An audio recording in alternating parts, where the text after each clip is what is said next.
Welcome everyone. இன்னைக்கு நம்ம பார்க்க போகிறது டிவிசிபிள் பை 7 பார்க்க போகிறோம். ஸோ ரெண்டு விதமாக நான் உங்களுக்கு சொல்லித்தரேன், 2 மெத்தடில் சொல்லித்தரேன். உங்களுக்கு எந்த மெத்தட் ஈஸியோ நீங்கள் அதை ஃபாலோ பண்ணிக்கோங்க, ஓகேவா? ஸோ ஃபஸ்ட்டு மெத்தட் வந்து என்னென்னா 133 இருக்கு இல்லையா?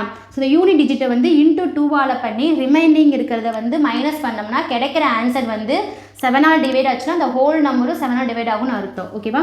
ஸோ இந்த 13 எடுத்து அப்படியே வச்சுக்கோங்க. இந்த யூனிட் டிஜிட் தான், எவ்வளோ நம்பர்ஸ் இருந்தாலும் யூனிட் டிஜிட் மித்த நம்பரோட மைனஸ் பண்ணிக்கிறணும், ஓகேவா? ஸோ 13 மைனஸ் 3 into 2, இந்த லாஸ்ட் டிஜிட்டை 2ஆல் டிவைட் மல்டிப்ளிகேஷன் பண்ணணும். அப்போ 13 into 3 2s are 6. அப்போ 13ல் 6 போச்சுன்னா 7. ஸோ இந்த நம்பரும் 7ஆல் டிவைட் ஆகுமா? கண்டிப்பாக ஆகும். ஸோ அப்போ இந்த ஹோல் நம்பரும் உங்களுக்கு எதாவது டிவைட் ஆகும்னா 7ஆல் டிவைட் ஆகும்னு அர்த்தம், ஓகேவா?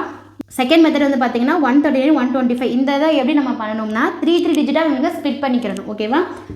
139 மைனஸ் 125 இதை ஸ்ப்ளிட் பண்ணிங்கன்னா உங்களுக்கு டிஃப்ரென்ஸ் பண்ணிங்கன்னா 14 கிடைக்கும். 14 டிவைட் பை 2 14 டிவைட் பை 7 கண்டிப்பாக 7ஆல் டிவைட் ஆகும். அப்போ இந்த ஹோல் நம்பர் உங்களுக்கு எதாவது டிவைட் ஆகும்னா 7ஆல் டிவைட் ஆகும்னு அர்த்தம்.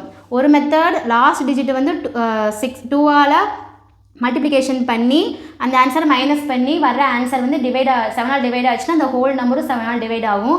இன்னொரு மெத்தட் வந்து 3 ஸ்ப்ளிட் பண்ணிக்கோங்க. இப்போ சப்போஸ் சிங்கிள் நம்பர் இங்கே 4 இருந்தால் என்ன பண்ணுன்னா 3 ஸ்ப்ளிட் பண்ணிவிட்டு அதாவது ஆட் பிளேஸ் இருக்கிறத ஆட் பண்ணி ஈவன் பிளேஸில் இருக்கிறத ஆட் பண்ணி ரெண்டையும் மைனஸ் பண்ணணும். அப்படி பண்ணிங்கன்னா வர்ற ஆன்சர் வந்து 7ஆல் டிவைட் ஆச்சுன்னா அந்த ஹோல் நம்பர் உங்களுக்கு எதாவது டிவைட் ஆகும்? 7ஆல் டிவைட் ஆகும். ஏதாவது டவுட்ஸ் இருக்கா உங்களுக்கு? ஸோ டவுட்ஸ் இருந்துச்சுன்னா கமெண்ட் பண்ணுங்கள்.